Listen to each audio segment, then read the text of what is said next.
तो बच्चों liquid solution में कंसंट्रेशन टर्म्स को समझने के बाद अब मैं नेक्स्ट चीज जो आपको पढ़ाने वाला हूं इस टॉपिक के अंदर, उसका नाम है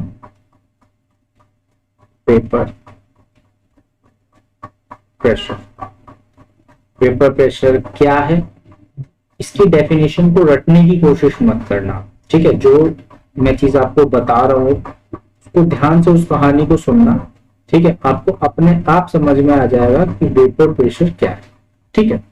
मान लीजिए कि मैंने एक यहाँ पे कंटेनर लिया, ठीक। मैंने एक कंटेनर लिया और इसके अंदर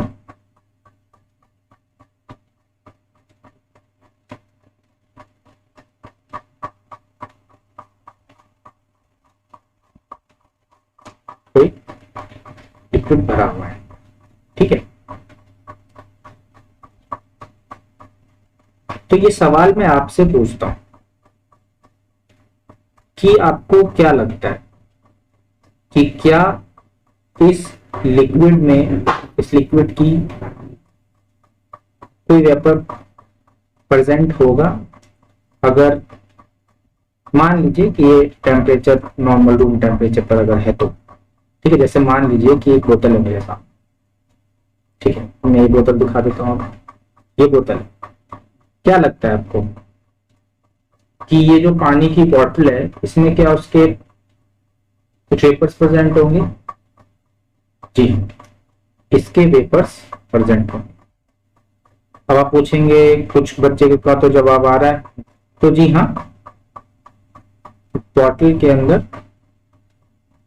वेपर्स प्रेजेंट, ठीक है।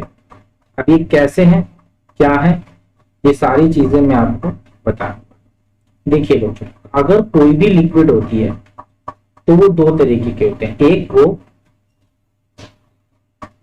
जो वोलाटाइल लिक्विड होते हैं और दूसरे वो जो कि नॉन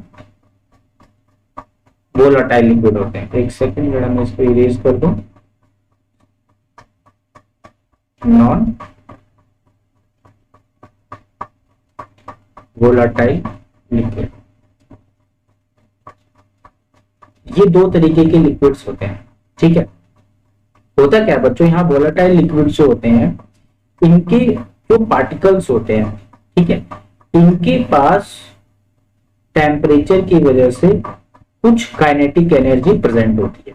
टेम्परेचर की वजह से कुछ काइनेटिक एनर्जी इनके पास प्रेजेंट होती है, और उस काइनेटिक एनर्जी की वजह से क्या होता है, मान लीजिए कि ये वाला पार्टिकल था, ये अपनी एनर्जी को यूज करके इवापोरेट होता है और वेपर बना लेते हैं। मान लीजिए ये वेपर, ठीक है। यहाँ पे इसी तरीके से दूसरा एक पानी का पार्टिकल था, मान लीजिए कोई लिक्विड मैं बोल देता हूँ, लिक्विड का जो पार्टिकल था उसके पास कुछ काइनेटिक एनर्जी थी, उसको उसने इस्तेमाल किया और वो पेपर में बन गया। ये देखिए, मान लीजिए ये चार पार्टिकल थे, ठीक है।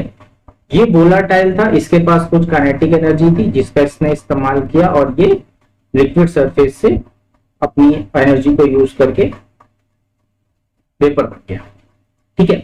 अब कई बच्चों को यहाँ एक छोटी सी कंफ्यूजन बड़ी होती है, ठीक है। मैं आपको एक चीज बता देता हूं, अगर कोई जो लिक्विड है आपकी, अगर वो बॉइलिंग पॉइंट से कम पेपर में कन्वर्ट हो रहा है तो ये इवेपोरेशन होता है, और अगर वो बॉइलिंग पॉइंट से ज्यादा पे वेपर में कन्वर्ट हो रहा है तो उसको क्या कहते हैं हम लोग, वेपराइजेशन कहते हैं, ठीक है। तो ये नॉर्मल रूम टेम्परेचर के ऊपर, नॉर्मल रूम टेम्परेचर के ऊपर वेपर में कन्वर्ट हो रहा है, यानी बॉइलिंग पॉइंट से नीचे पे कन्वर्ट हो रहा है, तो ये इवेपोरेट हो रहा है, इसे इवेपोरेशन कहेंगे, ठीक है। अब मान लीजिए क्या हुआ कि ये चार पार्टिकल जब इवेपोरेट हुए, उसके बाद क्या हुआ कि इसी तरीके से इवेपोरेट होकर ये कंटेनर की वॉल से टकराए, ठीक है। और इन्होंने अपनी एनर्जी को क्या किया, लूज किया, और लूज करके क्या कर गए, ये वापस से लिक्विड में आ गए, ठीक है। लूज किया तो वापस से लिक्विड में आ गए, ठीक है। तो क्या हो रहा है कि यहां पर एक एक कुछ तो क्या पार्टिकल्स हो रहे हैं, वो इवेपोरेट होकर वेपर बना रहे हैं, ठीक है, और वही कुछ कंटेनर की वॉल से टकरा के, ठीक है, वो क्या कर रहे हैं, कंडेंसेट कर जा रहे हैं, जिसे हम कंडेंसेशन भी कहते हैं। मतलब एक ही टाइम पे इवेपोरेशन का प्रोसेस भी हो रहा है और दूसरे उसी टाइम पे कंडेंसेशन का भी प्रोसेस हो रहा है, ठीक है। यानी कुछ पार्टिकल्स इवेपोरेशन का प्रोसेस को फॉलो करके वेपर में कन्वर्ट हो रहे हैं, और कुछ पार्टिकल वॉल से वही वेपर जो है फिर जाके वॉल से टकरा रही है, अपनी एनर्जी को लूज कर रही है और कंडेंसेशन का प्रोसेस करके वापस से लिक्विड पार्टिकल में बन जाती है, ठीक है।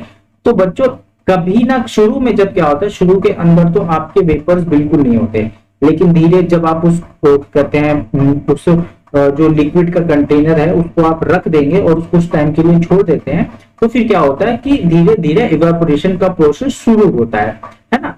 यानी धीरे धीरे सबसे पहले इवेपोरेशन शुरू होता है और कुछ टाइम के बाद मतलब सबसे पहले क्या होगा, आपका इवेपोरेशन जो है स्टार्ट होता है, ठीक है। और उसके बाद आफ्टर सम टाइम कंडेंसेशन का प्रोसेस स्टार्ट होता है, और जैसे जैसे प्यारे बच्चों टाइम बीतता जाता है, जैसे जैसे टाइम बीतता जाता है, क्या होता है कि जो इवेपोरेशन का प्रोसेस है ये धीरे धीरे क्या होता है, स्लो होता जाता है, और कंडेंसेशन का जो प्रोसेस है वो फास्ट होता जाता है। तो एक टाइम ऐसा आता है जब रेट ऑफ कंडेंसेशन के बराबर हो जाता है, और जब ये बराबर हो जाता है उसी टाइम पे ये जो वेपर्स प्रेजेंट हैं उनका कोई प्रेशर होता है जो कि लिक्विड पे लग रहा होता है, उसी प्रेशर को हम लोग वेपर प्रेशर का नाम देते हैं। उसी प्रेशर को हम लोग क्या कहते हैं, वेपर प्रेशर का नाम देते हैं, ठीक है। अब समझ में आ गया। अब आइए मैं इसके बारे में और आपको आगे खुल के थोड़ा सा, जो अभी तो डेफिनेशन समझिए, अब आइए इसके न्यूमेरिकल्स के तरीके से किस किस तरीके से हमें हैंडल करना है, ठीक है, और क्या क्या चीजें, आइए मैं अब आपको ये चीज बताऊं।